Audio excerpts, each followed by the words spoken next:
안녕하세요, 부룡입니다. 자, 오늘 이 시간에는요, 어렵게 모셨습니다. 지방장 투자 쪽으로 좀 집중하시면서 좀 많은 분들의 열화 같은 성원을 좀 받고 계신 우리 건희 아빠님을 모셨는데요. 건희 아빠님 간단하게 인사 한번 해주시죠. 안녕하십니까. 저는 이제 건희 아빠라고 닉네임을 쓰고 있는 이제 6년차 투자자고요. 부지런 TV에 이렇게 초대를 해주셔서 감사를 좀 먼저 드리겠습니다. 저 소개를 잠깐 좀 드리자면 저는 이제 6년차 투자자고요. 그 다음에 이제 지방 투자를 좀 많이 했습니다. 그리고 지금은 이제 발품이라는 카페에서 강의도 하고 있고요. 올해 1월까지 이제 그 한 10몇 년 다녔던 이제 회사를 그만두고 이제 전업 투자자로 이제 전향하게 된 건희 아빠라고 합니다. 지금 말씀해 주셨던 것처럼 안정적인 공기업을 다니신 걸로 알고 있어요. 네. 이제 퇴직을 하신 걸로 알고 있는데 궁금하기도 해요. 왜 그 안정적인 공기업을 다니셨던 분이 이 부동산 투자에 관심을 갖게 되셨는지, 그리고 또 이제 지금은 어떤 식으로 지금 투자를 하고 계신지 간단하게 한번 말씀을 부탁을 드릴게요. 저희 큰애가 건희인데, 건희를 태우기 전에 이제 경제관념이 아무것도 없었습니다. 그냥 뭐 월급 받고 다니면서 뭐 그냥 그 돈 뭐 예를 들어서 월급 300만 원 받으면 거기서 이제 250만 원은 뭐 저축하고 50만 원 갖고 생활하고 그 다음에 뭐 이런 식으로 살고 있는 게 그게 저의 전부였거든요. 그렇게 살다 보니까는 뭔가가 부족한 건 알겠는데 또 이제 굶어 죽지는 않는 뭐 그런 이제 직장 생활을 계속 하고 있었던 상황에서 한 가지 이벤트가 좀 발생을 합니다. 이제 본능적으로 느꼈는데, 이제 큰애가 초등학교를 가야 되는데 얘가 가야 되는데 여기는 아닌 것 같아요. 여기는 아닌 것 같아요. 그때 당시에 이제 제가 빌라 4층에서 자가로 살고 있었거든요. 네. 1억 2천만 원을 주고 이제 중랑구 묵동이라는 곳에서 1억 2천만 원짜리 빌라 4층에서 살고 있었는데, 거기서 이제 8천만 원 정도를 대출을 받아가지고 한 달에 뭐 50만 원도 갚고 60만 원도 갚고 뭐 그렇게 살고 있었단 말이에요. 그런데 이사를 가야 되겠다는 것을 본능적으로 느끼고 있었어요. 그러다가 네. 어느 순간 또 이제 뭐 주변 사람들한테 이렇게 뭐 너 어디 사니? 너 어떻게 사니? 뭐 학교 가야 되니? 뭐 이런 걸 물어보다가 저희 회사 사람들 중에서 네. 아이고 빡시다라는 사람이 있었어요. 예, 잘 알죠. 아이고 빡시다라는 사람이 있었는데, 근데 걔가 저를 데리고 이제 좀 불쌍해 보였었나 봐요. 그때 당시에 막 한 푼 두 푼 쓰고 있는 거. 그래서 형 이런 데 갔었고 이제 그 주변도 괜찮은데 학군으로 좀 그러니까 그때 당시에 제가 돈도 없었던 것도 알고 있었고 이제 대출을 많이 끌어야 된다는 상황도 알고 있었고 뭐 대출이 이제 그때 6천만 원 정도 있었는데, 저는 그걸 안 갚으면 세상이 무너지는 줄 알았습니다.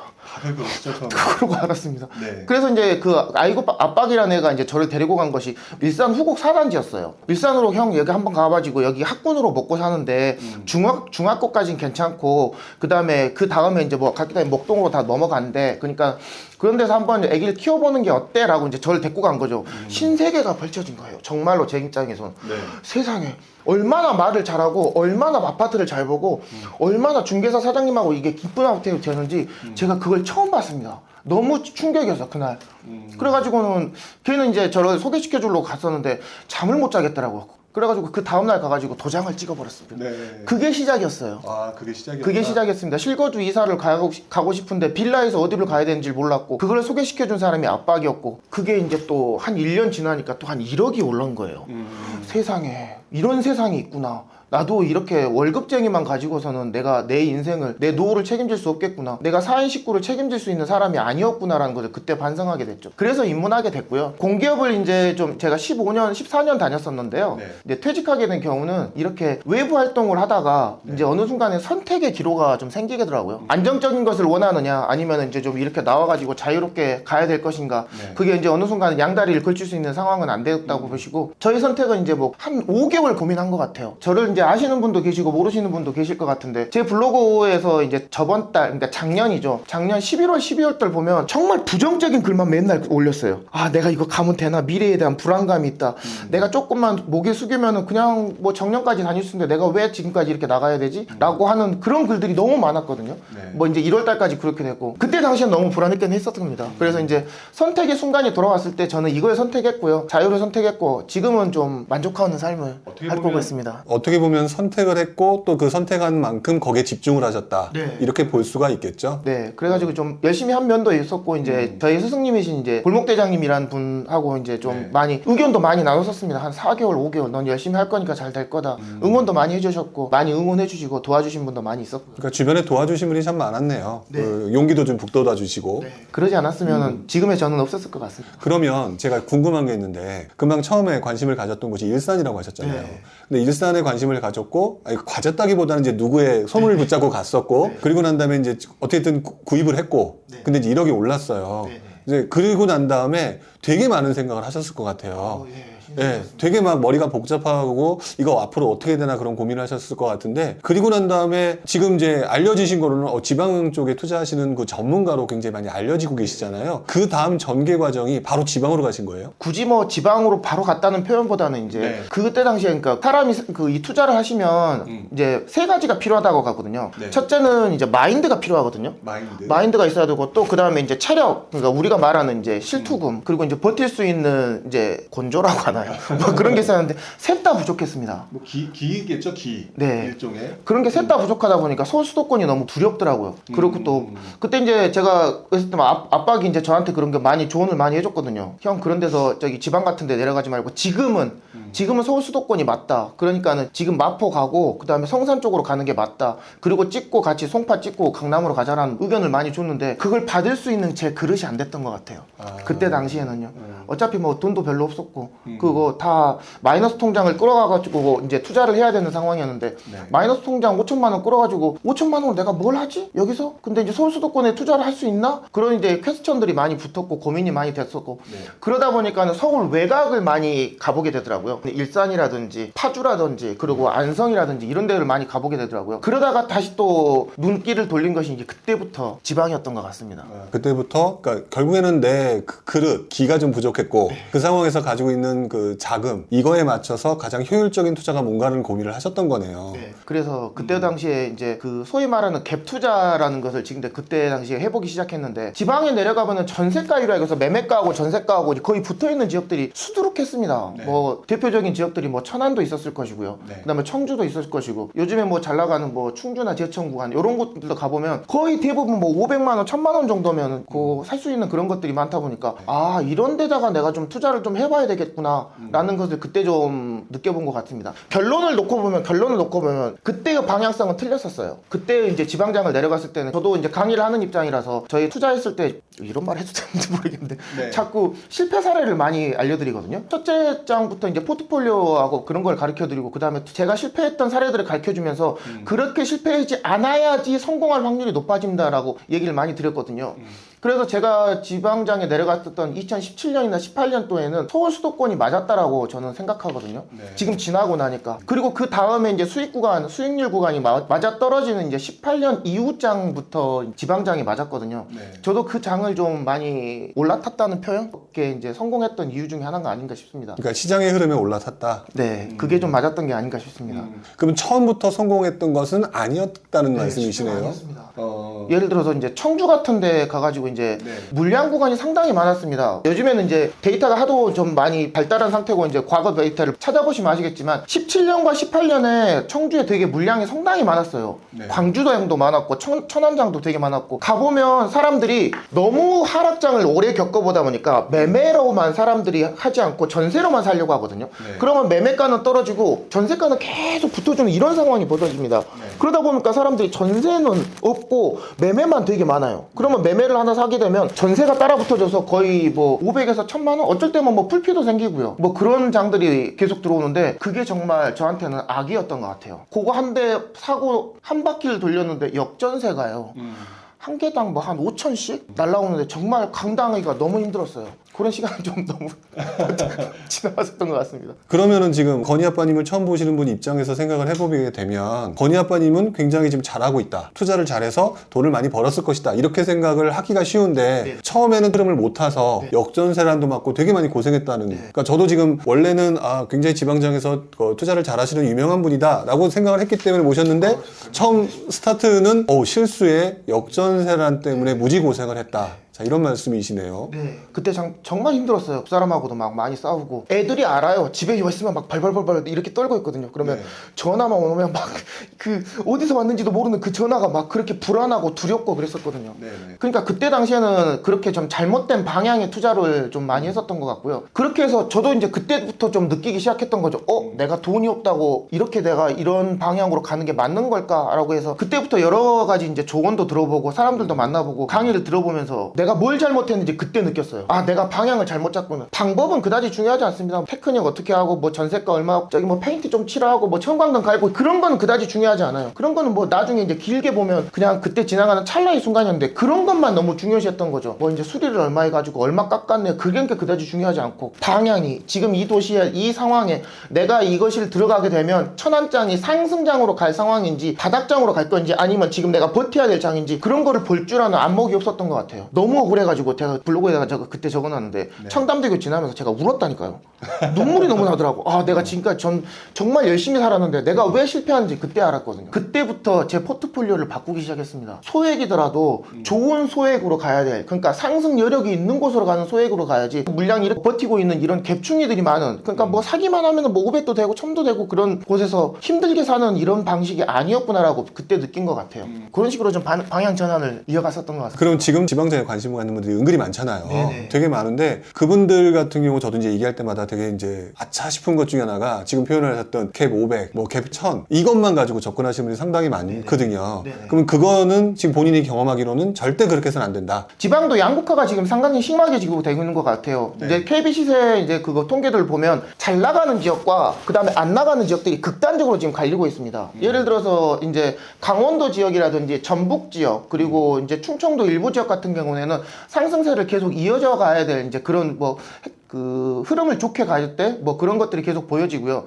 그리고 또 이제 계속 좀 지켜봐야 돼. 좋게 말해서 지켜봐야 돼. 그리고 한 2년 안에는 조금 물량 때문에 타격을 입어야 될 그런 지역들이 계속 나타나고 있거든요. 그래서 같은 지역을 들어가더라도 이제 내가 들어가야 될 타이밍과 물건과 상향이 좀 다르다고 생각합니다. 예를 들어서 제가 지금 그 이제 대장님 강의를 듣고 제일 처음으로 내려간 지역인 포항이라는 지역이었거든요. 포항에 이제 미분양들이 너무 많이 쌓이고 있었고 그 다음에 지진 때문에 사람들이 심리적인 압박감들이 너무 많았었는데 그런 데서 가보면 이제 물방 지금 생각하면은 물방 고기반이었는데 그때 내려가 보니까 공포심이 너무 많더라고요. 그런 공포심들이 계속 들어오는 지역들이 되게 많습니다. 예를 들어서 포항, 김해, 이제 경주 그런 이쪽 경상도 라인 쪽에서 물량 구간이 너무 많은 지역들이 많습니다. 그리고 전라도 지역에 여순광이라고 있는데 특히 광양 쪽 이쪽에 지금 미분양이 지금 3,000세대 이상씩 계속 쌓이고 있고 뭐 눈에 보이는 물량만 미분양만 3,000세대 또 이제 눈에 보이지 않는 물량, 즉 그 임대 물량까지 합히면 거의 6,000세대가 넘어가고 있거든요. 그 확산세가 옆으로 여수 순천 광양으로 지금 계속 퍼지고 있어요. 여수도 미분양이 지금 그 저번 달부터 지금 통계 잡히고 있고 순천도 지금 계속 잡히고 있거든요. 이런 지역들은 좀 조심하는 게 좋지 않나라고 생각하고요. 앞으로 좀 계속 치고 나가질 지역들 같은 경우에는 좀 한번 좀 가보시고 관심도 적어보시고 임장도 가보시고 물론 지금 가보시면은 이제 앞 사람보다 그러니까 가보시면 맨날 중개사님들이 고소하죠. 2주만 빨리 오지 그랬어. 왜 2주만? 그때 가지고 다 털렸어. 라고 얘기하거든요. 그럼 2주 전에 갔으면 그 소리 안 들었을 것 같아요? 지금도 갖고 듣고 3년 전에 제가 갔을 때도 계속 그 소리 합니다. 넌 늦었다고. 하지만 제가 지금 들어갔을 때 이 상황과 그 다음에 한 1년 후에 들어갔을 때 그 상황을 살펴보면 지금도 내가 최고가지만 그 내 뒤에 들어온 사람들은 더 최고가로 살 수 있는 그런 상황들이 있는 지역들이 계속 나타나고 있거든요. 저는 그런 지역들을 공부해서 또 공략하면 좋은 투자처가 될 수 있지 않을까라고 생각합니다. 그러면은 지금 요즘 어쨌든 그냥 사람들이 언론이나 다른 쪽에서 얘기를 들었을 때 지방장은 굉장히 분위기가 안 좋다 이렇게 알고 있잖아요. 그러면 앞으로도 지방 투자 괜찮은 곳은 분명히 있다 이렇게 보시는 건가요? 네, 제 생각은 그렇습니다. 2020년하고 2021년이 분기점이었던 것 같은데 전국이 다 좋았습니다. 정말로 다 거짓말 없고 그냥 뭐 실력이 있건 없건 뭐 그냥 찍어주기만 하면 다 올라가는 시장이 그때 시장이었는데 지금은 양극화가 상당히 심해지고 있다고 생각합니다. 예를 들어서 이제 5대 광역시만 보더라도 인천 같은 경우는 이제 뭐 수도권이니까 좀 제외한다 손 치더라도 부산, 울산, 대구, 대전 모든 지역들이 대부분 다 지금 약세장이면서 물량 구간이 많아지고 있거든요. 근데 반면에 광주광역시는 또 계속 상승장이거든요. 그럼 광주가 올해 물량이 없냐? 그러면 올해 물량이 또 최대치예요. 그럼에도 불구하고 계속 상승장으로 가고 있거든요. 그리고 내년부터는 광주는 또 물량 구간에 또 청정지대입니다. 사실상 북구를 제외하고는 광주는 물량이 없어요. 그러면은 북구에도 이제 5개 구가 있는데 이제 북구가 나쁘다는 게 아니고 북구엔 또 소액 투자처가 되게 많은데 또 그쪽에 틈새 시장을 찾아가는 광산구라든지 또 서구시장에 있는 또 금오지구 이런 데에 가보면 그 어느 정도 상승장이 왔다가 약간 좀 부독치고 펼치고 있는 그런 지역들이 되게 많습니다. 그럼 하방은 막혀있고 상방이 올라가는 그런 지역들이 되게 많거든요. 그러면 안 좋은 지역들은 지금 공부를 하기에 좋은 시기고요. 지금 가기에 좋은 시기도 뭐 광주광역시 같은 경우에는 지금 한번 좀 달려가 보면 좀 괜찮지 않을까라고 생각하고 있습니다. 일단 광주 얘기도 해주셨는데 그러면 내가 지방장 투자에 관련된 강사로서 그 지방 소액 투자를 하는 경우 평상시 나라면 이런 부분에 집중을 해라. 지금 이제 뭐 광주도 얘기하셨고 뭐 물량 구간 이렇게 표현해 주셨는데 그거를 좀 간단하게 좀 이해하기 쉽게 좀 정리를 한다면 평상시 어떤 도시를 볼 때 어떤 부분에 좀 더 집중을 해야 될까요? 또 그 본인이 또 하는 팁 같은 게 분명히 있으실 것 같아요. 노하우. 네, 저는 한 3가지 정도만 생각하시면 최소한 실수는 하지 않는 것 같습니다. 물론 이제 그 전에 정책이란 게 있긴 한데 그 정책은 이제 전국 구간이니까 그 약간 배제하고요. 첫째는 수요와 공급입니다. 첫째가 수요와 공급. 그러니까 말 그대로 입주 물량. 입주 물량은 사람의 눈에 보이는 물량이잖아요. 그 물량만 피해가더라도 지방장에서는 정말 타격이 큰 지역들이 되게 많습니다. 물량 한번 들어오면 한번 쫙 빠지는 구간이 있고요. 물량이 들어와도 어느 정도 조금 버티다가 팍 빠지는 구간도 있고 그런 이렇게 입주 물량이 과대한 지역들은 좀 피하시는 게 좋습니다. 물량 구간이 끝나는 쯤에 있는 도시들은 그런 반대로 괜찮다는 거예요. 예를 들어서 이제 창원이나 그 다음에 울산 구간 같은 경우에서 물량 구간이 끝날 쯤에 들어갔었던 분들하고 물량 구간이 좀 피해서 들어가셨던 분들이 요렇게 들어가시는 분들이 있으면 결국에 보면 물량 구간이 끝쯤에 들어가셨던 분들이 위너셨어요. 그때 그대로 들어가셨던 거. 그러니까 즉 수급에서 공급 물량만 피하고 가시다. 그리고 공급이 끝나는 쯤에 있는 도시들은 저는 괜찮다고 생각합니다. 두 번째 같은 경우에는 그래도 투자를 하다 보면 호재라고 하죠. 수요를 좀 끌어올 수 있는 부분들. 즉 그런 곳들이 있는 곳들이 좀 저는 괜찮다고 생각합니다. 예를 들어서 이제 극단적으로 봤을 때 요즘에 이제 경기가 아무리 안 좋았다가다 다시 또 이제 한 5년 동안 안 좋았다가 다시 또 들어오는 지역들이 몇 군데 있거든요. 예를 들어서 이제 조소돔이 활발한 지역들. 예를 들어서 울산 동구라든지 거제라든지 군산이라든지 거기에 또 틈새 시장이 몇 군데 더 있어요. 뭐 목포 구간, 이 대불공단이라고 하거든요. 이런 지역들에서 지금까지는 조선산업이 한 4년 5년 되게 안 좋았습니다. 2015년을 기점으로 이제 2016년부터 계속 하락장이었거든요. 그런데 안 좋을 때는 안 좋고 다시 또 들어오는 지역이 있습니다. 어디? 울산은 또 이제 거의 대부분 반등을 시작했고요. 군산 같은 데는 지금 이제 군산이 도쿠가 2개가 있었거든요. 두께가 2개가 있었는데 이제 둘 다 무너졌다가 그거 한 개를 내년 상반기에 다시 재가동합니다. 그럼 여기에는 수요가 들어오겠죠. 이제 정권이 바뀌었지만 올해 1월 달쯤에 이제 문재인 대통령께서 내려오셔가지고 직접 군산에 오셔가지고 내가 군산에다가 이래저래 해가지고 이걸 들어오면서 축하 연설도 하셨고요. 대표적으로 이제 군산에 이제 이 도쿠를 가동을 하려면 올해 필요한 인력이 3,000명이랍니다. 이제 그건 이제 대통령께서 직접 발표하신 거니까 똑똑하신 분들이 하셨겠죠. 뭐 수요조사도 하셨겠고 뭐 없는 근거로 얘기하진 않았겠구나. 올해 800명 내년 3,000명이라고 하더라고요. 뭐 그렇게 들어간다고 하면 그럼 그 800명이나 3,000명이 다시 군산으로 어딘가는 들어와야 되면 지금 군산은 물량이 끝났거든요. 입주 물량이 없습니다. 입주 물량이 거의 끝났어요. 그러면 어딘가에는 그 사람들도 정주해야 되고 정주해야 되면 전세가는 전세로 살거든가 월세로 들어가든가 집이 모자랄 거 아닙니까? 그러면 그 집이 모자라고 어느 순간 수급이 깨지는 순간이 들어오면 그런 것들은 저는 괜찮다고 생각합니다. 즉 이렇게 어느 정도의 호재, 즉 일자리가 들어오는 지역들 그리고 또 어떤 교통망 호재, 특히 이런 거제 같은 구간 이런 것 같은 구간이 저는 좀 괜찮다고 생각하고요. 마지막 세 번째는 포항 구간에서 잠깐 얘기 드렸듯이 미분양이 감소하는 지역이 괜찮습니다. 즉 미분양이 없다는 지역이 아니고요. 뭐 없으면 가장 좋고요. 미분양이 감소하는 지역들이 좋아요.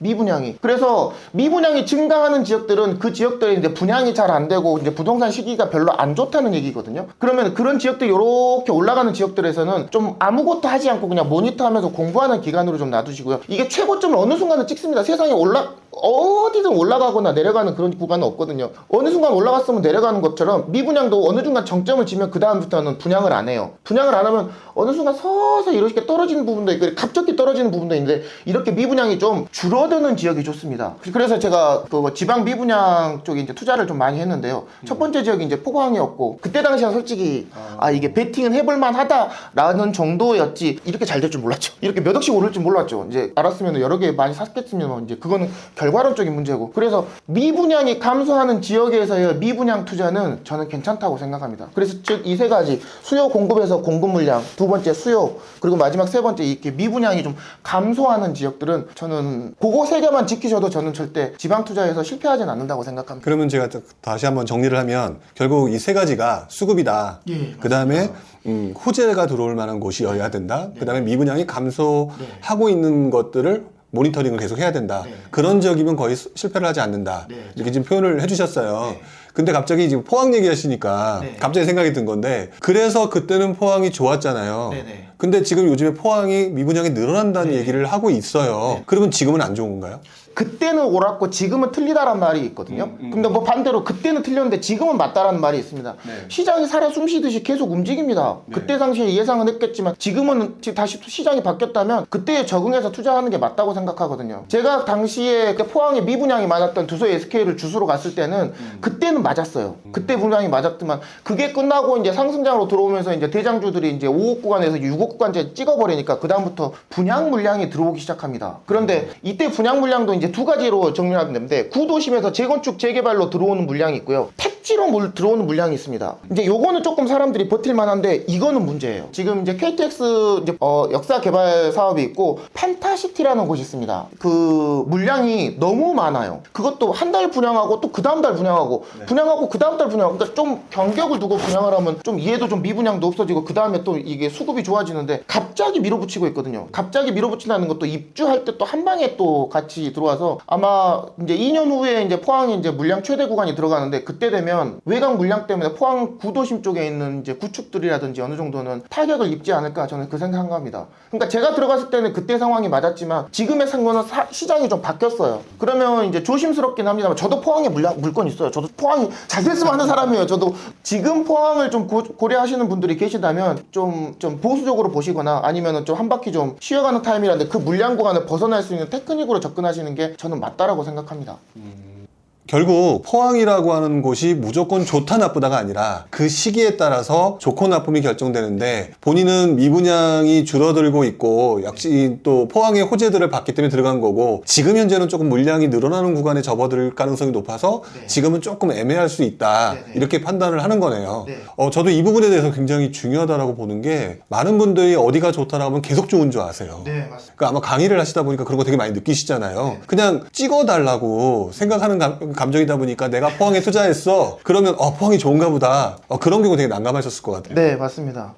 포항도 그렇고 김해구간도 그렇고 제가 개인적인 상황이긴 합니다만 그래서 포항에서 한번 이런 성공 사례를 한번 맛봐보니까 제 확신이 약간씩 이제 높아지더라고요. 그래서 이제 그때부터 주소로 다닌 것이 경남 쪽에 있는 뭐 창원, 김해, 진주도 그렇고요. 그런 쪽 쪽에 있는 미분양들을 계속 이제 하나씩 두 개씩 이제 주소로 많이 다녔거든요. 그때는 맞았었어요. 경남 지역이. 그래서 맞았습니다. 이제 그 제 블로그 보시면 사람이 거짓말하지 기계는 거짓말 안 하거든요. 할 때마다 제가 계속 적어놓는데 요즘에 제가 경남이라는 경북 쪽 지역에 제가 포스팅을 잘 안 하거든요. 그럼 그것들이 바뀌어가는 지역들이 상당히 많다고 저는 생각합니다. 그러니까 본인이 판단하기에 바뀌고 있는 것 같다. 네. 그다음에 투자를 하기에는 조금 지금 애매한 부분이 있다. 네. 그러니까 결국에는 그 우리 투자자들한테도 문제가 좀 있긴 있는 거예요. 왜냐면은 저희가 말하는 사람들 중에 사실 속된 말로 인위적인 띄우기 하는 사람이 있다라고 하는 걸 부인할 수는 없을 것 같아요. 네네네. 근데 그 부분을 많은 분들이 그래서 이 지역이 좋다라고 하기 때문에 약간 좀 책임을 절하라고 판단을 하기보다는 그렇게 말하기보다는 본인이 그 지역이 판단하기가 어려울 때 조언을 받고 나 역시도 그 판단에 대해서 동의하겠다라고 했을 때 본인의 판단에 들어가는 건데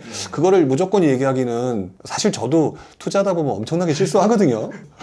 그 본인도 마찬가지셨을 거 아니에요. 저라고 뭐 지금 실수 안 할 것 같아요. 저라고 말 안 하는 뿐이죠. 자, 그러면 이제 지방 투자 얘기 나온 김에 또 몇 가지를 또 한번 여쭤보려고 하는데요. 저 같은 경우는 지방 소액 투자에 대해서 저는 리스크가 있다라는 얘기를 정말 많이 하는 사람이에요.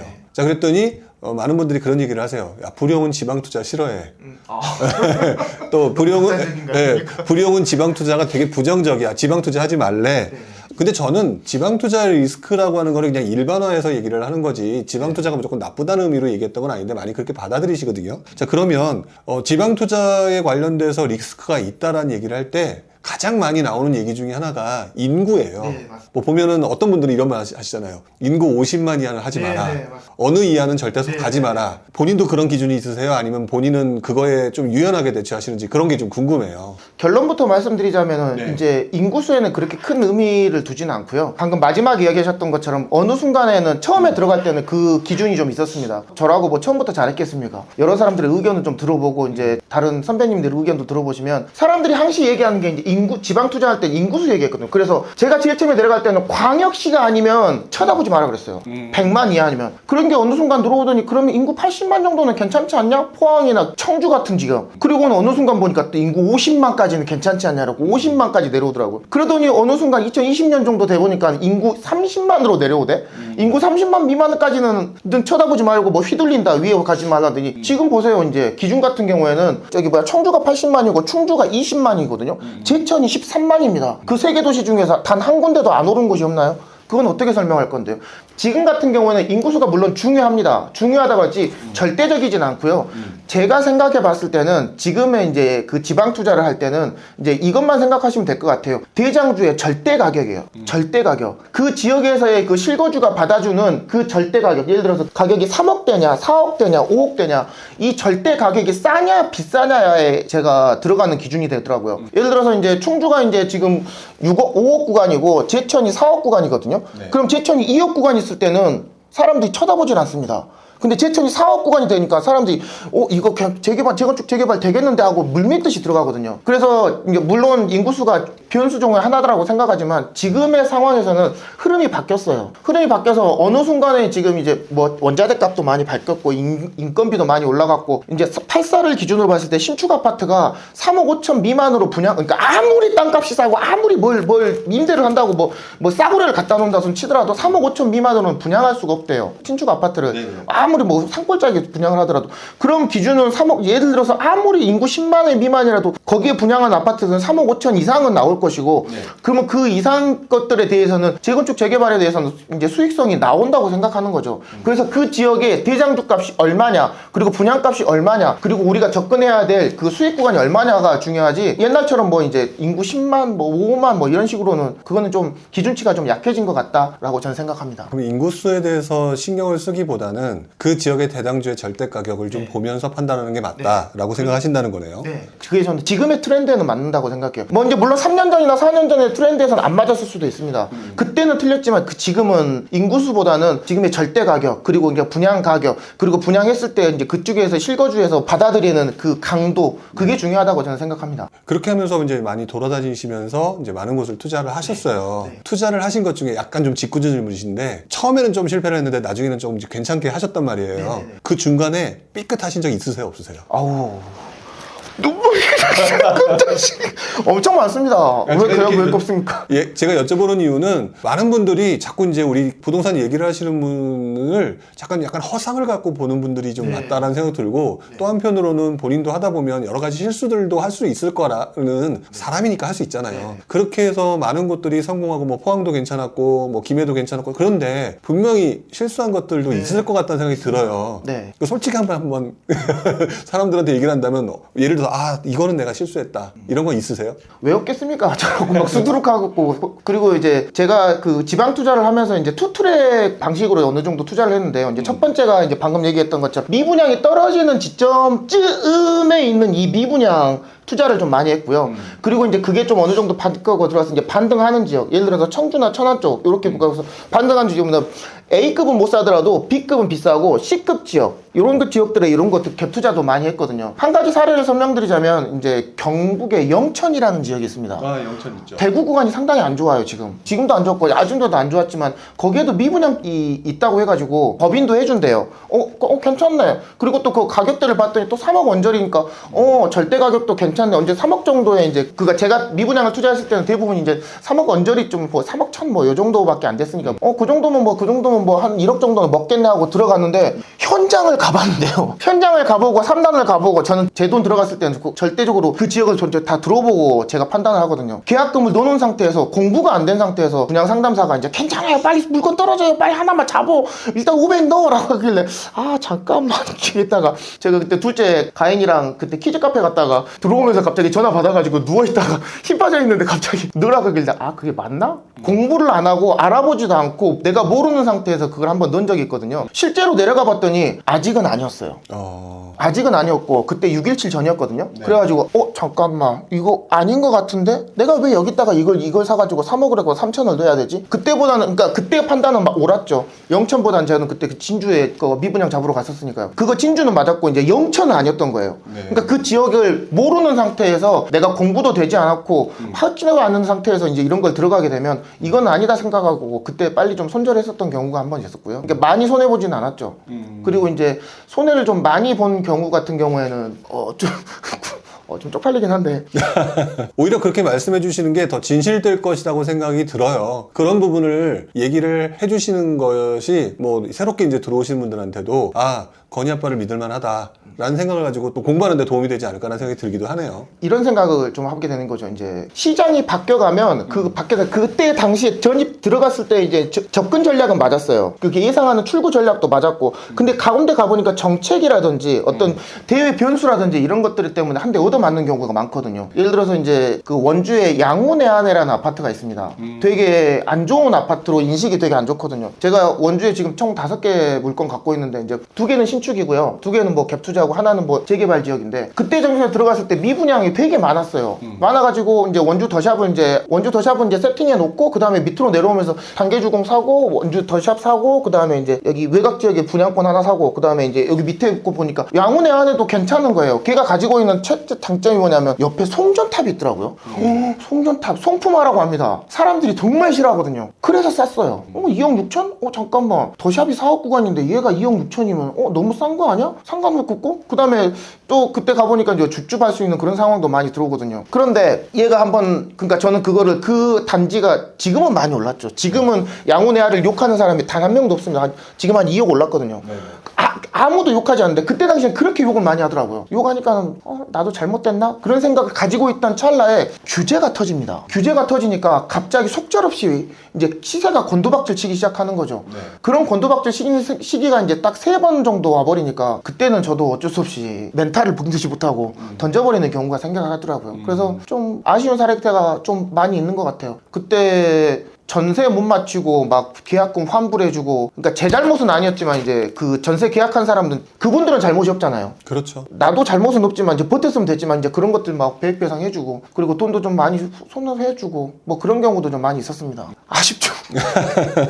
지금 굉장히 그때 생각하면서 지금 씁쓸한 아쉽고요. 근데 이런 부분을 솔직하게 다 얘기를 해주시는 게 맞다고 저도 생각이 드는 게 부동산 투자하면서 계속 해피한 일만 일어나지는 않잖아요. 그런 경험을 통해서 뭔가 앞으로는 이런 부분을 조심해야 되겠구나 이런 것도 생기는 거니까요. 근데 어쨌든 그렇게 해서 지금 보유 물건이 되게 많으시면 솔직히 말하면 세금 관련해서 문제가 되게 많다라고 생각하시는 분들도 되게 많으실 거예요. 그러면 지금 본인 같은 경우는 이 세금 관련된 부분은 보통 어떤 식으로 관리하고 계세요? 모든 분들이 이렇게 얘기하시는데 이제 자기가 들어왔을 때가 가장 힘들대요. 그러니까 지금 들어오신 분들은 앞 사람들이 되게 좋아 보이는 거고 작년 1년 전에 들어오셨던 분들은 2년 전에 들어오셨던 분들이 되게 부럽다고 얘기를 하거든요. 너 좋을 때 들어왔구나. 근데 여러분이 지금 들어오신 분들은 1년 후에 들어오신 분들보다 되게 빨리 들어오신 거예요. 모든 것은 다 비슷비슷한 상황이거든요. 제가 들어왔을 때 상황에서는 지금처럼 규제가 심하지 않았어요. 규제가 심하지 않아서 그냥 뭐 종부세 구간이라든지 그리고 취득세 구간이라든지 그리고 이제 양도세 구간 지금 뭐 양도세 약간 뭐 2년 조금 풀어주긴 했습니다만 이제 조족지열이거든요. 그것도 뭐 미분양 풀어준 것도 아니고 분양권 풀어준 것도 아니고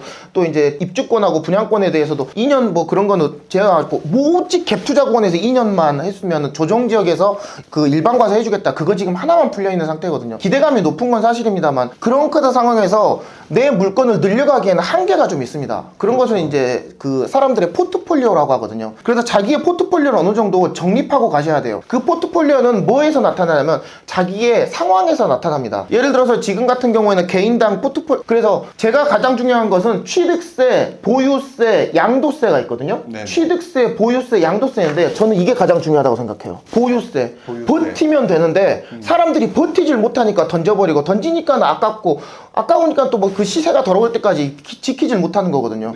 그래서 저는 제 강의할 때마다 첫 번째 시간이 그거를 설명을 드립니다. 이 세금 구간에서 여러분이 어느 정도까지 버틸 수 있는 체력을 갖고 있는지 꼭 확인해 보라고 하거든요. 예를 들어서 이제 개인 구간 같은 경우는 저희는 이제 다주택이니까 6억까지는 종부세가 이제 비과세고 8억까지 어느 정도 올라가게 되면 저기 이제 요렇게 올라가거든요. 종부세가. 종부세는 이제 전기세라고 생각하시면 됩니다. 더하기 1이 아니고 곱하기예요. 이렇게. 제곱군으로 올라간다고 보시면 되거든요. 예를 들어서 6억에서 8억, 8억에서 10억이면 여기 요렇게 올라가요. 요렇게. 이게 리니어하게 올라가는 게 아니라 아이들하게 이렇게 올라가거든요. 그러니까는 더하기 1이 아니고 그 곱하기 1.6이라고 생각하시면 되거든요. 그래서 개인당 구간 갖고 있으면 6억까지 맞춰놓으면, 그러니까 저하고 집사람하고 12억 구간까지 맞춰놓으면 어느 정도 버틸 수 있는 구간까지는 오거든요. 근데 이제 요즘 가격도 많이 오르고 뭐 어느 정도까지 못 타서 사람들한테 이제 추천드리는 건 어느 정도냐면, 집사람하고 자기하고 같이 가고 있을 때, 이제 예를 들어서 이제 여성분이면 저하고 남편하고 같이 가고 있을 때 10억까지 가지고 있으라고 하거든요. 그러면 10억 정도 개인이 이제 종부세 구간을 가지고, 이게 공시지가 기준으로 가지고 있으면 1000에서 한 1500만 원 정도 나올 겁니다. 개인당 종부세가. 1000에서 1500만, 그러면 그거 정도는 좀 버티시면서, 그 정도 버틸 수 있잖아요. 그래도 1년에 그거 이상은 벌 거니까. 그 정도만 가지고 그거를 넘어가지 말라고 이제 추천을 드립니다. 저 또한 그렇게 지금 실천을 하고 있고요. 그리고 그 구간을 넘어가는 것들은 이제 법인이라든지 또 이제 다른 명의를 가지고 와서 이제 활용을 하고 있고, 그래서 이제 개인 구간 같은 경우 저는 10억 구간을 맞춰놓고 있고요. 법인 같은 경우에는 이제 법인 종부세는 이제 조금 공부를 좀 해보셔야 하는데, 2개까지는 3.3%입니다. 그러니까 아파트를 기준으로 봤을 때. 그리고 2개까지가 넘어가면 종부세가 6% 구간이거든요. 6% 정말 셉니다. 대부분 직장 다니실 거니까, 직장인이 이제 예를 들어서 1억짜리 하나 가지고 있으면 6% 구간이면 600만 원이거든요. 대부분 다 한 4억, 5억 정도의 이제 종부세, 그거 공시지가 기준으로 6억 갖고 있으면 한 3, 4천만 원 나와버립니다. 법인 한 개당. 그러면 웬간하면은 좀 버틸 수 있는 그런 구간이 없거든요. 그래서 이렇게 말씀드려요. 법인 한 개당 2개 정도만 가지고 있어라. 한 개, 2개. 예를 들어서 이제 분양권은 집이 아니니까 아파트 개수로 2개 정도만 가지고 3.3%는 버텨라라고 얘기를 드리거든요. 저도 그래서 6월 1일 기준, 그러니까 5월 30일이죠. 그때를 기준으로 아파트 2개만, 법인에다가 2개만 넣어놓으려고 되게 노력을 많이 하고, 여기서 털어버리고, 여기서 잔금 치고, 입주물권 있으면 이제 분양권 있으면 버티다 이제 이제 아파트 관리비나 그런 건 내야죠. 내는데 이제 등기해갖고 종부세를 내지 않은 그런 2개까지 구간은 되게 가져가라고 얘기를 하거든요. 그래서 법인 같은 경우는 이 2개는 갭 투자로 뭐 찌실짜실한 거 뭐 1억이야짜리 뭐 이런 거 2개 담아놓는 게 아니라 좋은 것들, 지킬 만한 가치가 있는 것들, 3.3%를 내면서도 앞으로 상승 여력이 너무나 높은 것들을 이제 2개를 갖고 가라고 얘기하거든요. 그래서 이제 이런 식으로 저는 관리를 합니다. 법인 같은 경우에는 예를 들어서 이제 미분양, 저는 대부분이 다 이제 신축만 갖고 있으니까, 미분양 갖고 있으니까, 예를 들어서 2개가 이제 아파트예요. 근데 얘가 이제 잔금이 돌아와서 어떻게든지 들어왔어요. 그럼 얘를 팝니다. 앞에 거를 먼저 판다? 네. 앞에 거 팔고 그다음에 어느 정도 먹고, 얘도 좀 많이 먹었으니까요. 그래서 단계주공도 그래서 판 거거든요. 그래서 이제 이거 저도 많이 먹었어요. 뭐 이렇게 놓고 다시 또 이제 잔금이 되면 이런 식으로 가져오는 거죠. 그래서 지금 이런 것도 이제 제 블로그 보시면 지금 미분양 몇 개씩 그렇게 해서 사는 경우도 되게 많거든요. 저도 압니다. 다다익선이라고 많이 사면 많이 먹을 수 있어요. 그런데 자기가 지킬 수 있는 어느 정도의 포트폴리오, 즉 종부세 구간을 버텨가면서 투자하는 게 저는 맞다라고 생각하거든요. 다시 얘기 드리지만 개인은 한 10억 구간 이제 다주택이니까. 그리고 법인 한 개당 물건은 6월 1일을 기준으로 여기서 요렇게 가는 기준으로 한 2개 정도만 갖고 있기를 저는 추천드립니다. 저도 그렇게 하고 있고요. 지금 말씀은 좀 되게 쉽게 하셨는데, 그렇게 해서 사실 매도가 쉬운 게 아닐 수도 있잖아요. 네, 맞습니다. 그러면 그런 부분을 지금 굉장히 이제 신경 쓰고 챙기고 계신다는 얘기인데, 보유금 물건이 많은 상태에서 그렇게 맞춰가기 위해서는 매도가 만만치 않은 상황일 텐데, 그 본인이 가지고 있는 매도 관련된 팁 같은 게 좀 있으실까요? 예를 들어서 이제 그 한 가지 이제 팁을 드리자면, 아까 제일 첫 번째 얘기 드렸던 공급이 없고요. 공급이 어느 정도 끝쯤에 있고 수요가 들어오고, 그 다음에 이제 여기 미분양이 없는 지역들, 요런 지역들은 단타라는 표현을 쓰거든요. 그러니까 하반기에 들어가서 내년 상반기에 팔 수 있는 확실한 지역들이 몇 군데가 있습니다. 그런 지역들은 확실해요. 그러니까 작년 같은 경우는 군산이었고요. 올해 같은 경우는 거제거든요. 그래서 그런 지역들, 또 사천 같은 지역들, 절대로 그 가격에서 떨어질 수가 없는 그런 지역들이 몇 군데가 있습니다.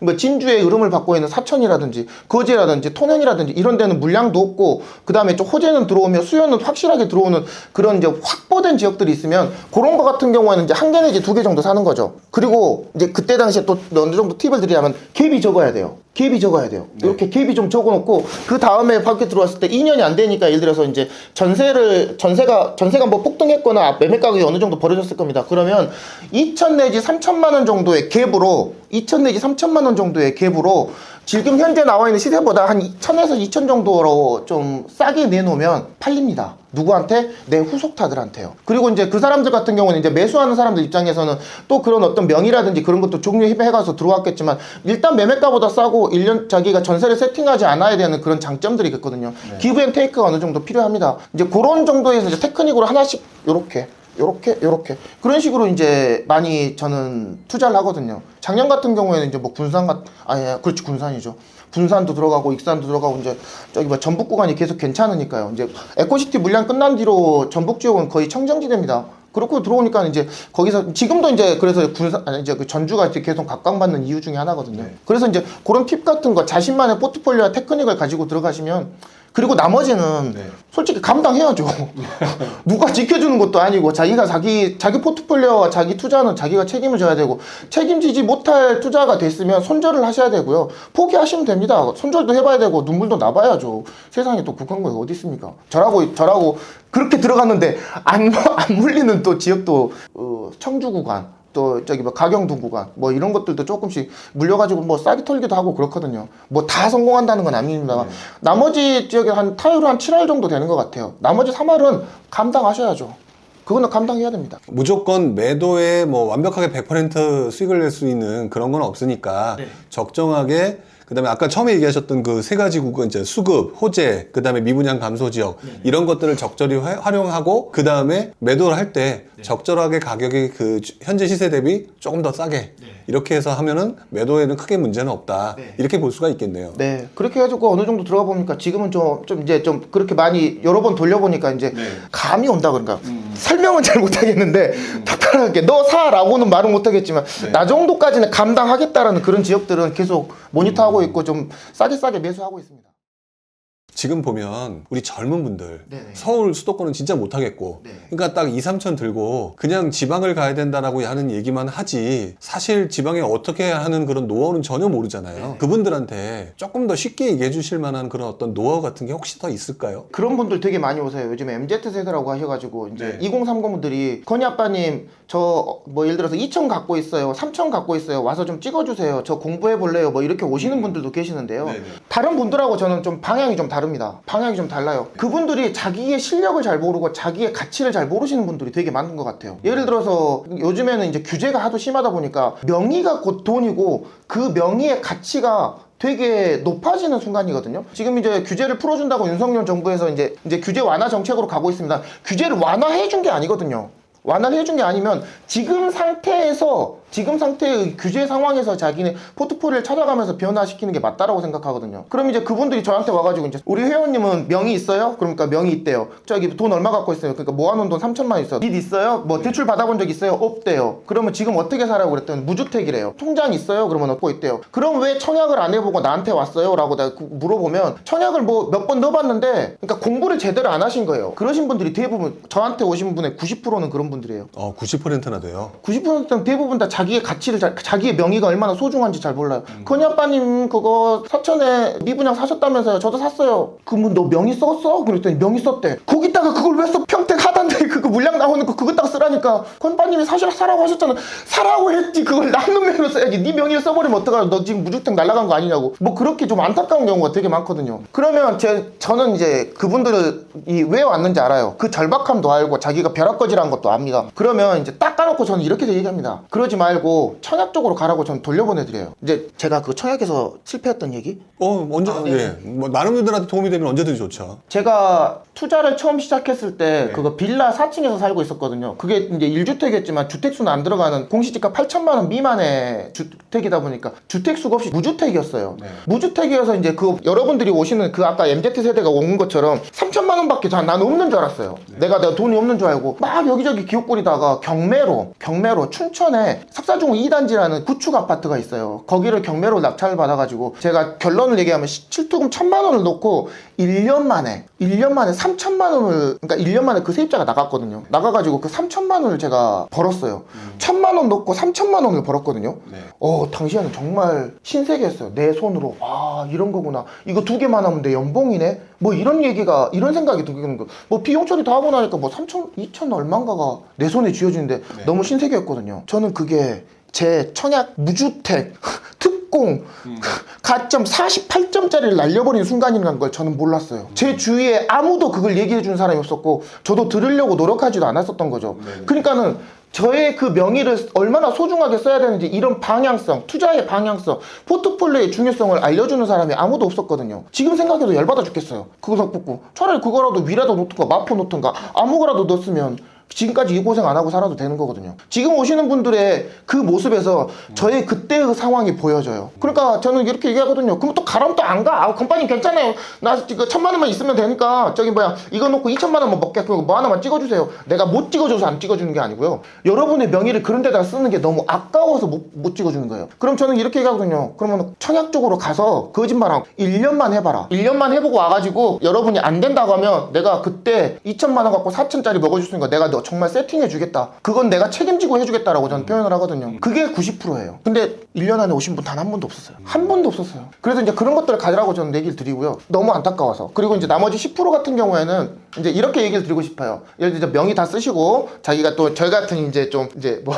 그 이제 버린 몸이시라면 버린 몸이고 이제 뭐 쓸 명의도 없고 한다고 하시면 이제 젊은 나이에 오셨다고 하시면 아까 같이 얘기 드렸던 공부도 많이 해보셔야 되지만 임장을 많이 가보실까 추천드립니다. 누구랑? 여러분들의 선배들이랑. 혼자 가보시면 좀 솔직히 말해서 딱 깔고 얘기할 거고 이거는 의자하고 뭐 값어치도 모르고 딱 끌고 어디 집 보러 들어가보면 싱크대에 시트지만 붙어 있어도 되게 이뻐 보이거든요. 그런 것만 봐도 너무 이뻐 보인다 막 사랑에 빠지고 그런 건데 그거를 잡아줄 수 있는 그런 분들과 즉 노하우가 있으신 분들과 들어보시면 여러분들의 성장 속도는 훨씬 빨라질 수 있다고 저는 생각하거든요. 저는 이제 6년차인데 3년까지는 진짜 너무 힘들게 살았고요. 4년차 때 이제 포트폴리오 바꿔가면서 지금까지 와가지고 이제 2년 정도 상승이라는 표현보다는 이제 좀 이렇게 좀 먹고 살만 했는데요.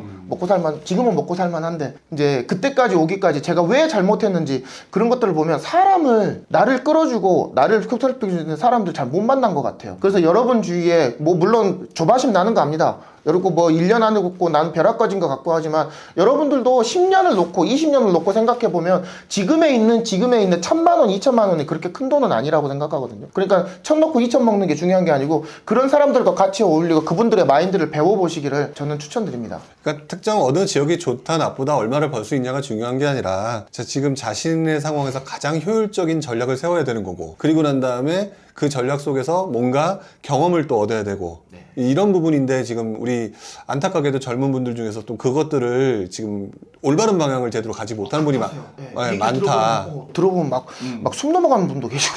그러니까 저도 지금 말씀하신 거에 되게 공감했던 게 뭐냐면 본인이 충분히 가점도 넣고 뭐도 되는데 지금 단기적으로 뭐 1,000만 원 넣고 얼마 벌었다 너무 좋아했지만 사실 알고 보면 청약을 통해서 몇 억을 벌 수 있는 기회를 놓친 거잖아요. 눈물이 앞을 가는. 그거 하나만 했으면 지금 내가 이렇게 안 해도 되는데 예. 그러니까 결국에는 이게 뭐냐면 우리 젊은 분들이 머릿속에 지식을 들어오는 어떤 절대적인 시간이 좀 필요한데 네, 맞습니다. 예, 그 절대적인 시간을 지금 견디기를 너무 힘들어 하시는 것 같다. 저도 이 부분에 대해서 진짜 공감을 하게 되는 것 같아요. 근데 좀 짓궂은 또 하나 드리고 싶은 게 그럼에도 불구하고 많은 분들이 지금 지방장에서 어디가 괜찮다라고 생각하는 그런 것들을 되게 알고 싶어 하잖아요. 네네. 물론 이제 한 가지 전제는 해야 될 것 같아요. 아까 말씀하셨던 것처럼 포항이 예전엔 좋았고 당분간은 좀 애매할 것 같다라고 하셨던 것처럼 그러면 지금 현재 기준으로 앞으로 괜찮을 것 같다라고 하는 지역이 분명히 있을 것 같거든요. 네네. 있다면 어느 지역이 지금 유망하다고 지금 생각이 드시는지 이렇게 한번 얘기해 줄 수 있으실까요? 이제 서울 수도권과 지방을 이제 이렇게 양분해서 보게 되면 서울 수도권에서 이제 좋아하는 지역들은 이제 이렇게 보시면 될 것 같아요. 서울이 너무 많이 올랐어요. 그리고 경기도 지역에서 이제 핵심 지역들 뭐 분당, 판교 뭐 얘기할 것도 없고 일산도 다 올랐고 다 올랐잖아요. 너무 많이 오른 것 같아서 이제 사람들이 들어가기 이제 부담스러워 하거든요. 용골이냐 뱃머리니 작전이냐 이런 식으로 얘기하는데 수도권 외곽 지역이 좋아 보입니다. 수도권 외곽 즉 조금이라도 오르긴 했지만 좀 덜 오른 지역들이 많거든요. 예를 들어서 이제 이렇게 생각하시면 되죠. 4년 전에 사람들이 일산을 바라보기에 어떤 식으로 바라보냐 강변북로에서 그니까 1시간씩 걸리는데 그걸 어떻게 살아 사람이. 그런데 지금 일산을 욕하는 사람은 단 한 명도 없거든요. 왜? GTX가 뚫려가고 사람이 많이 올라가고 저기 신축들 아파트 같은 12억에서 15억 구간이거든요. 옛날에 일산이 그래? 지금 이렇게 살아보거든요. 그런 분위기를 이어가고 있는 지역이 지금 파주거든요. 파주에 GTX 들어오니까 걔가 이제 지금 10억 구간 이제 뚫을라 말라 여러 개 지금 있거든요. 파주 그런 데서 어떻게 살아? 내리기만 하면 파주에서 뭐 공기가 다르다고 하거든요. 그런 지역들이 되게 많습니다. 그러니까 옛날에 우리가 일산을 바라보던 그 눈빛으로 우리가 파주를 바라보는 눈빛으로 지금 이제 서울 수도권 외곽 지역들을 그런 식으로 조금 관점을 달리해서 보면 좋을 것 같아요. 첫 번째 지역은 그래서 경기도 이천 지역과 경기도 여주 지역 그리고 파주 외곽 지역들이 있어요. 금천 그리고 너무 멀리 있긴 한데 문산이라는 지역도 있어요. 그럼 문산이 어디야? 거기서 전쟁 나면 바로 그냥 탱크 내려오는 거 아니야? 맞아요. 그런 지역이에요. 문산에서 조금만 올라가면 383입니다. 그래도 문산에도 사람이 살고요. 문산에도 신축을 살고 싶어하는 사람들이 많고요. 신축이 들어오면 치고 나갈 힘들이 계속 많거든요. 그래서 지금 올해 상반기 쪽에서 이제 문산 주공 같은 경우에는 한 5천씩 올랐습니다. 그런 지역도 계속 오르는 타이밍들이 있거든요. 2차 상승까지는 했지만 3차 상승과 4차 상승이 기다리고 있는 지역들, 즉 이렇게 파주 외곽 지역들, 그리고 저 이제 좀 군사 도시긴 합니다만 이렇게 외곽 지역들, 동두천이라고 들어보셨어요? 네. 동두천이라고? 거기도 GTX가 들어갑니다. GTX 호재가 있어요. 그리고 동두천이라고 또 맨날 군바리들만 사나요? 아니에요. 거기에 그 인프라를 가지고 사람이 살고 있으면서 흐름이 이렇게 올라가는 지역들이 있거든요. 동두천? 그런 데가 어디야? 라고 할 수 있는 한 4년 전에 생각해봤으면 우리가 의정부를 바라볼 때 의정부 부대찌개나 먹으러 가는 집 그걸 어떻게 가? 라고 하다가 의정부 지나서 그 다음에 어디예요? 양주 옥정 신도시가 그 다음에 지금 계속 활발하게 지금 뭐 상승세를 타고 가고 있지 않습니까? 그런 상황에서 일단 포천도 올라가고 포천도 7호선 개통되고 면은 뭐 대박 지역이거든요. 그런 식으로 외곽 지역들 지금까지 사람들의 이제 관심지 받지 않고 외곽 지역들이 인적들이 되게 좋다고 생각하고요. 이천하고 여주 구간을 제가 상당히 되게 좋게 보는 이유 중에 하나는 광주까지 많이 올랐어요. 광주까지 많이 올랐는데 그 광주의 흐름이 이천까지 왔다가 조금 좀 상승세가 좀 무뎌졌거든요. 그게 그 이천과 여주는 이제 한 몸이라고 보시면 되는데 이런 경강선 라인에서 호재들도 되게 많고요. GTX 호재도 많고 그리고 이제 수요와 공급 차원에서 아까 얘기 드렸던 이제 그 미분양 구간 없어졌고요. 그리고 또 흐름 투자로 봤을 때 광주 다음으로 들어올 이제 흐름이 이제 이천과 여주라고 저는 생각하거든요. 그래서 수도권 외곽 지역들 그리고 또 남쪽으로 보면 이제 안성이라는 곳이 있어요. 안성도 좀 많이 올랐습니다. 평택 때문에 안성이 되게 많이 올랐거든요. 이제 이런 지역들에 1억이 아파트들이 되게 들어가는 뭐 이제 가보면 이제 300세대 뭐 200세대 이러거든요. 좀 볼품 없어요. 없긴 하지만 그런 것들도 이제 지금에 있는 가치 투자 기반을 봤을 땐 좀 괜찮다고 생각합니다. 그리고 두 번째로는 이제 지방장을 봤을 때 저는 이제 가장 이제 자신있게 얘기를 드릴 수 있는 거는 강원도 지역인 것 같아요. 강원도 지역인 것 같습니다. 건빠님 강원도 지역 되게 많이 오른 거 아니에요?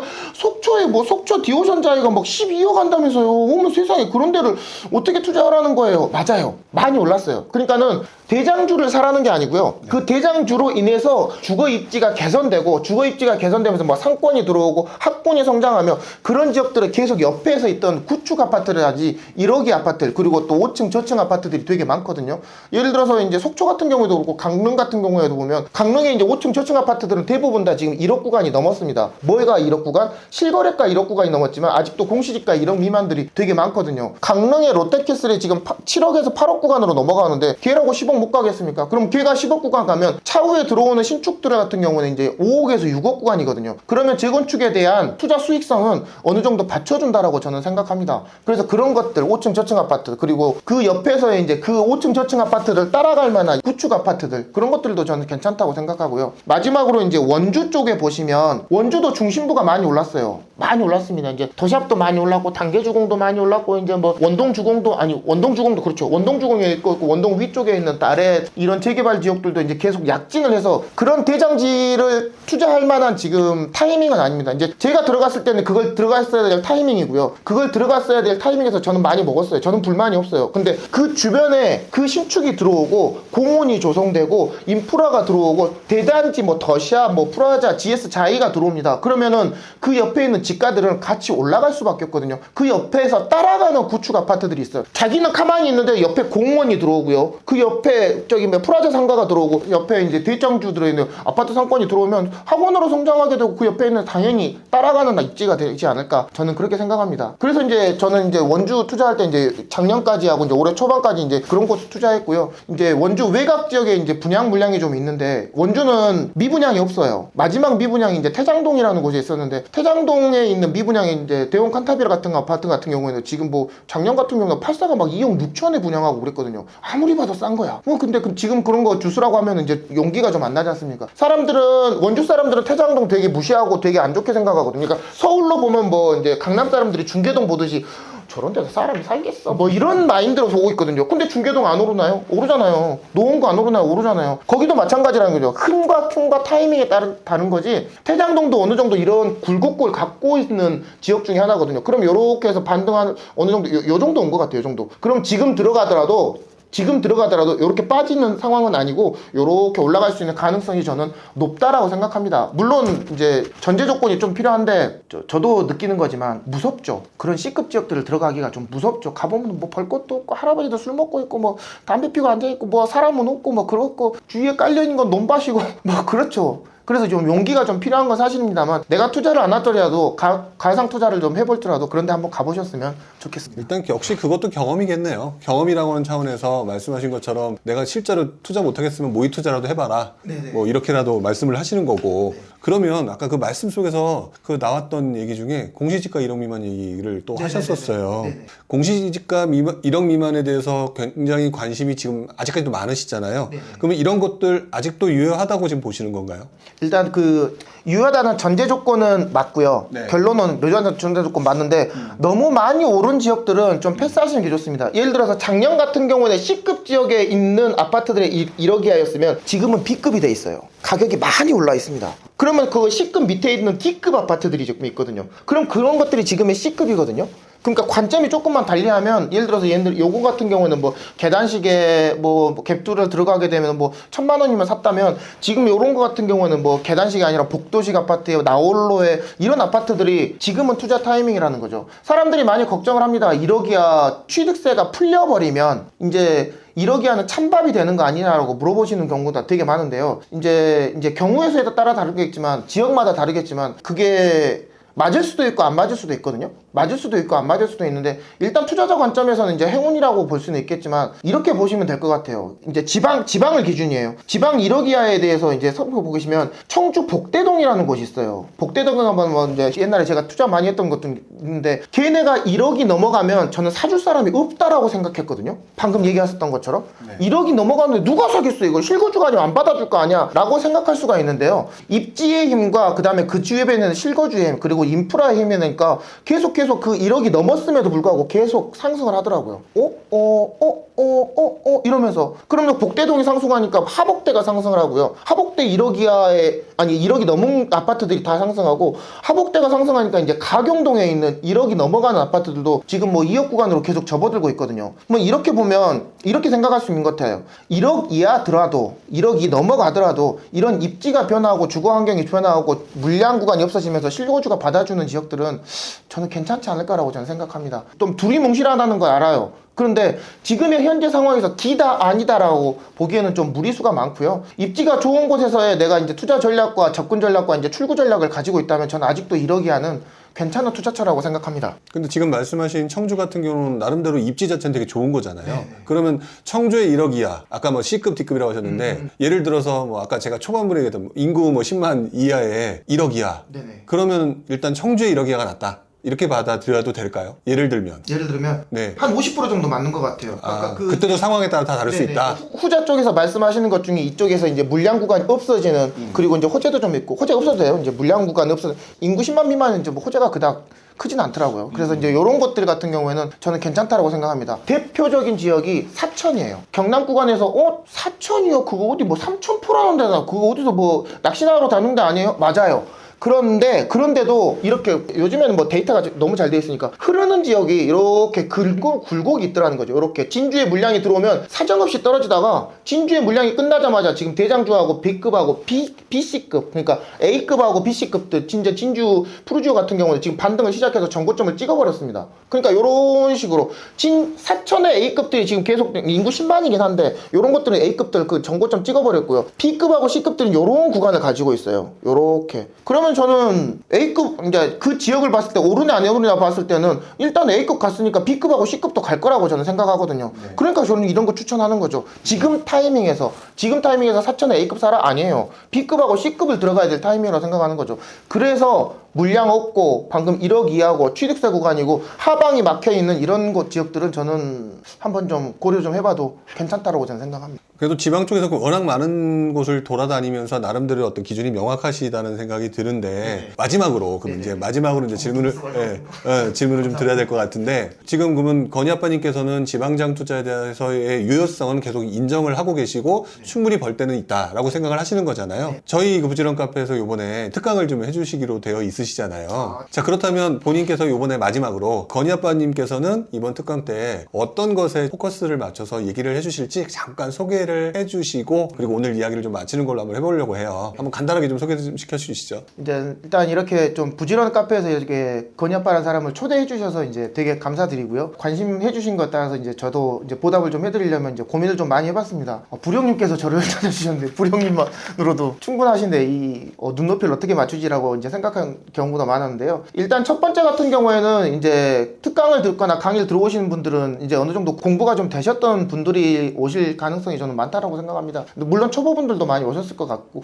라고 생각하고요. 그분들을 대상으로 한 중국 과정을 기준으로 봤을 때 이제 지역 분석과 그리고 이제 앞으로 유망한 지역들 즉 아까 얘기 드렸던 강원도나 전북 지역이나 그리고 또 충청도 일부 지역들의 이런 것들의 틈새 시장을 좀 브리핑을 좀 해드릴 생각입니다. 그리고 두 번째는 저도 욕 많이 먹는데 좀 제발 좀 실패사를 좀 얘기하지 말라고 그러거든요. 가가지고 좋은 것만 얘기해라. 그리고 네 먹은 것만 얘기하고 네 자랑만 계속 해라라고 하는데 저랑 좀 안 맞는 것 같아요. 그거를 알려줘야. 그러니까 저는 이렇게 생각하거든요. 실수를 줄여야 실패를 안 하고요. 실패를 안 해야 성공할 수 있는 확률은 높아진다고 생각하거든요. 그것을 제가 계속 얘기를 강조하는데 사람들이 지금 까먹는 경우가 되게 많습니다. 그래서 그런 지역도 하나 가져와서 이런 지역들은 좀 조심하면 좋겠습니다라고 해서 양분면 조심해야 될 지역과 앞으로 좀 관심 가져야 될 지역, 그러니까 투 트랙으로 좀 여러분께 소개를 좀 해드릴 생각입니다. 많은 분들이 좀 기대를 해주실 거라는 생각이 드는데 진짜 마지막으로 딱 한 가지 이 영상을 보시는 분들한테 지방 투자 앞으로도 계속될 수 있다라고 보십니까의 예스와 노를 제가 질문을 던진다면 뭐라고 얘기하시겠습니까? 저는 아직도 유효하고요. 계속 유효할 거라고 저는 생각합니다.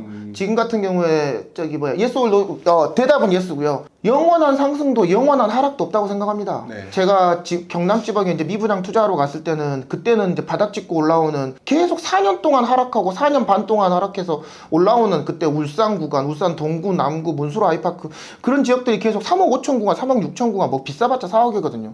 그게 지금 12억이에요. 그런 지역들이 계속 나타나고 있습니다. 대표적인 지역이 어디냐? 대구광역시예요. 대구광역시 지금 미분양 계속 늘어나고 있거든요.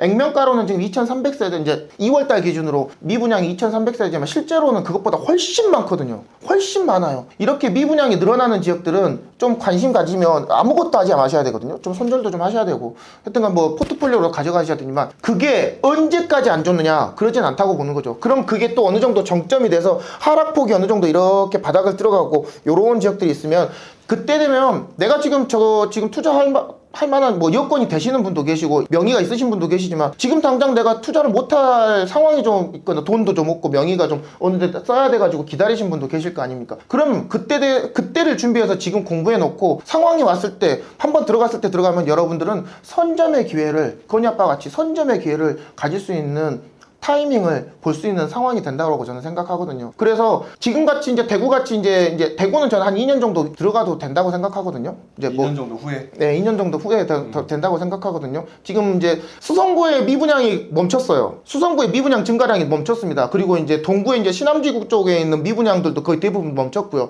6억 구간에서 계속 이제 마피 1,000만 원, 2,000만 원 하다가 지금 뭐 조금씩 오르더라고요. 그러면 이제 8억 구간까지 올라가면은 수성구가 8억인데 수성구의 대장주가 8억인데 있는데 시나미 8억이야? 장난해? 뭐 이런 이제 불균형이 이제 어느 순간 올 때가 올 겁니다. 싼 건 알아요.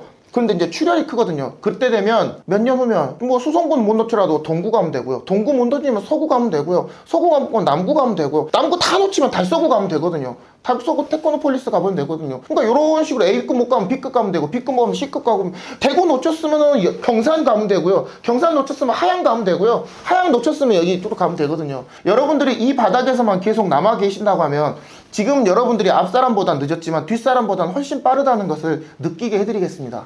자, 이상입니다. 네, 이렇게 해서 오늘 말씀을 들어보니까 결국에는 그때그때 상황마다 좋은 데도 있고 나쁜 데도 있다. 중요한 거는 내가 그거를 타이밍을 잡는 거, 그리고 얼마나 공부하는 거, 뭐 이런 것들이 굉장히 중요하다는 생각을 좀 해보게 되는데요. 어쨌든 앞으로도 지방 투자 충분히 가능하다라고 얘기를 해주신 거니까 많은 분들이 우리 건희 아빠님께서 말씀하시는 그 내용 잊지 마시고 그다음에 이 영상 보시면서 아, 이렇게 하는 거구나라고 하는 것들을 조금 보고 배우셨으면 좋겠다는 생각을 해보게 됩니다. 자, 오늘 이렇게 나와주셔서 감사드리고요. 다음에 또 기회가 되면 또 한번 이야기를 나눌 수 있도록 또 한번 자리를 제가 만들도록 하겠습니다. 알겠습니다. 네, 고맙습니다, 여러분. 감사합니다.